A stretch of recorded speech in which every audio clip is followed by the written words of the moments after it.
Welcome to this phone video, everybody. In this video, it's going to be my first documentary about something in history, about Operation Unthinkable, how I've been hear a bunch of something on YouTube, and I like to discuss about it. How it sounds so interesting that could have happened in this reality, but it doesn't happen. And as you'll see in this following video. And so, everybody, and me and my friend and coworker from my job place named Boris is where we gotta discuss about this. And so, here's this following documentary, everybody. So, Boris, have you heard of Operation Unthinkable? Operation Unthinkable. Is that anything to do with the Great Reset? What's the Great Reset? They were talking about it where every ownership would just be thrown out and they would just redistribute the wealth evenly amongst the people. Kind of a communist plot, I guess you could call it. I don't know. So that's what I heard about it. I'm sorry, what was the question again? Have you heard of Operation Unthinkable? Operation Unthinkable. I don't remember if that's something to do with DEFCON 5 or DEFCON 1. You said something about that a while back. Was that World War III? World War III after World War II in a short time. Okay. Something to do with Patton? Something like that. He wanted to invade the Soviet Union? Well, first, I heard it's been mentioned to be a stealth mission or stealth invasion. Oh wow, I didn't know about that. Okay. Yeah, I'll look up some sites. Okay, I will. Yeah, it's all about how the Allies, they're thinking about to invade the Soviet Union because how they knew, especially Hitler, he also knew as well as they all of us think the Soviet Union is going to be a greater threat than as it is fascism. Well, actuality, I don't know where Hitler's position on that was, but I remember Patton, the movie with George C. Scott. Yeah. And in the script, Hitler was already gone, and Patton was the one that said, "Look, we should do this. We have the army here to do it. Let's go after it." And shortly after that, Eisenhower relieved him of duty. Now, if you haven't seen that movie, you should check it out. It's interesting how the two of them differed in politics. Yeah. And so, here's another question. Could they invade the Soviet Union, especially when they first developed their own nuke? I think for a short period they might have had an opportunity to do so, but intelligence quickly resolved that they were close to having the A-bomb themselves. They may have already had it.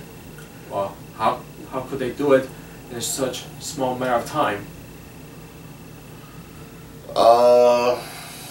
Who knows? I don't think it was a popular thing to want to detonate more of those. You know, two of them in Japan was bad enough, but I don't think that people really wanted.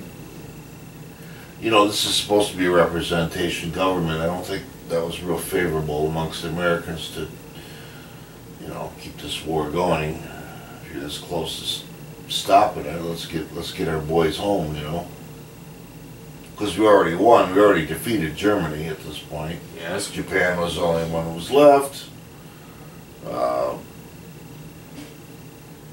I think Eisenhower especially wanted to wrap this up in Europe. He had had enough. So, they just got tired of the war. Well, we were allies with England, France. Yeah. And, you know, they all got together and decided, you know, this is it. You know, we've already run them down, and when the Red Army and the U.S. Army met each other in Berlin, that was a stale stalemate of sorts. Yeah. Shortly, a few years later, they built the wall in there in '61, I think it was. Yeah, it took them like after a decade or two. I don't think either army wanted to leave. That's the problem there. Yeah. Yeah, that's what I think. I'm pretty sure the Red Army was not leaving. That's, I think, a given. Because they want European domination. Because of what happened over there with Germany, and they didn't want to give it up. They wanted, you know, look, we're going to have order here. We're not going to have another dictatorship come in and start another war. And not that that was likely, because, you know, Germany was pretty bomb-ridden at this point. Yeah. But the Red Army was notorious for for massacring their own people on the for being stones. marauders. They didn't want to leave. They wanted to, you know. But that's another issue I'm not real prompt on. I can tell you what I know about it or what I've heard. The true facts about it, those are the things that you need to look for, because opinions are sometimes far from fact, you know what I mean? Sometimes it's just a matter of, this is what I think, somebody else might think differently, the actual facts, you know, might be contradictory to what I think I know about it. So you gotta look at that in all situations. Yeah. And so, well, could that happen in our timeline if it does happen? I think several things happen in our timeline that just never used to be common. Like what? Like this whole situation with the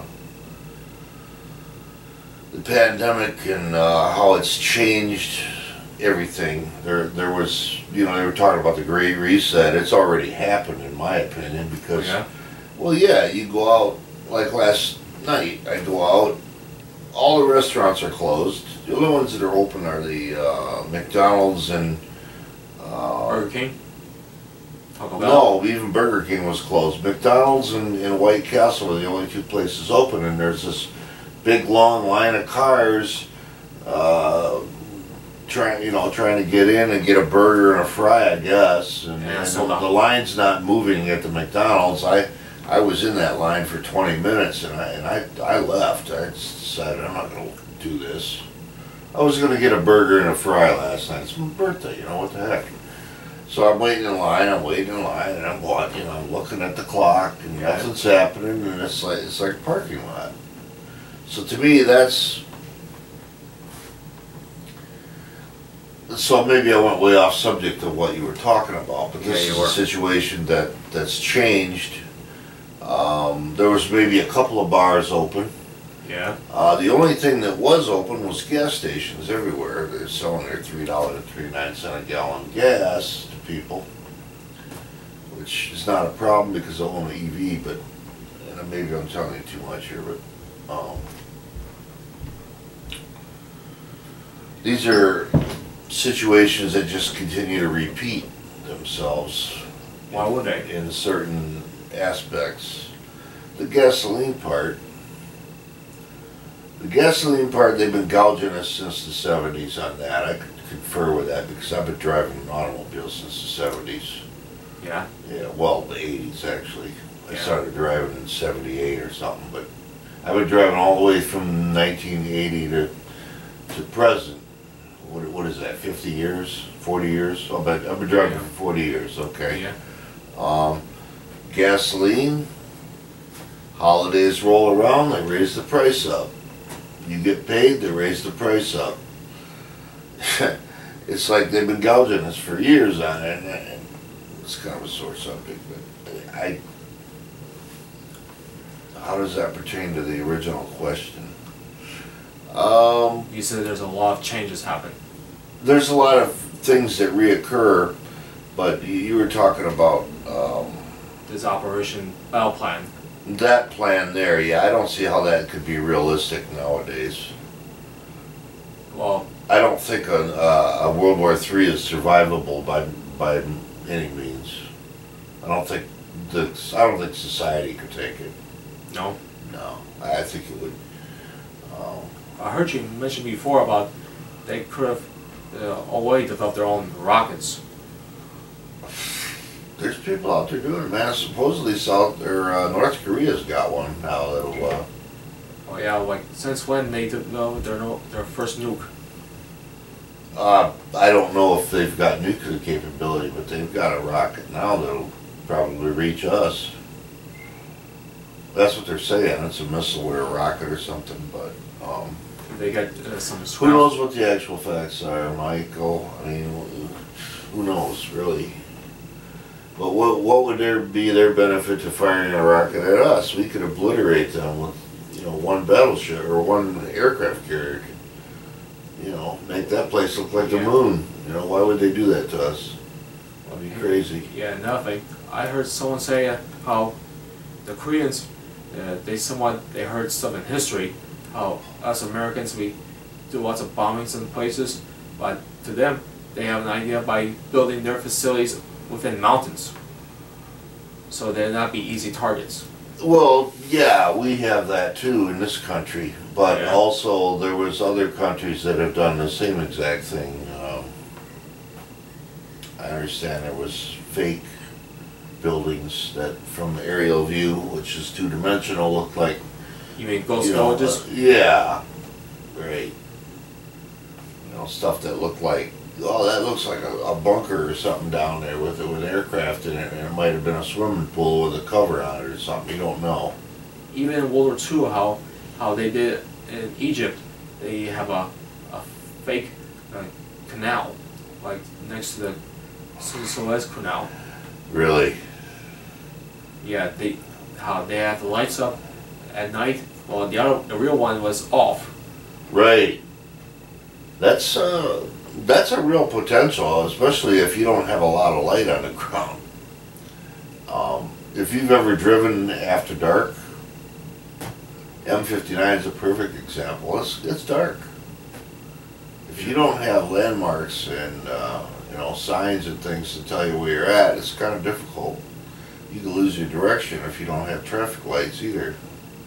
If you don't have traffic lights or GPS or a map of some kind, and you lose your sense of direction, you can actually get lost right here in Michigan. I mean, I ran into a situation a couple weeks ago where got into one of those roundabouts.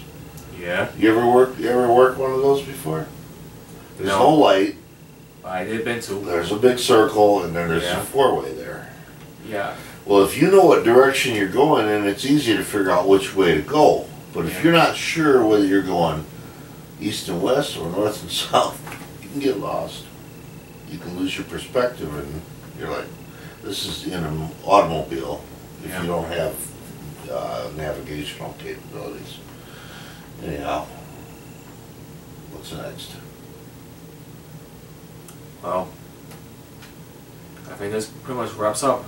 This is all you wanted to talk about was Operation Unthinkable? Yeah.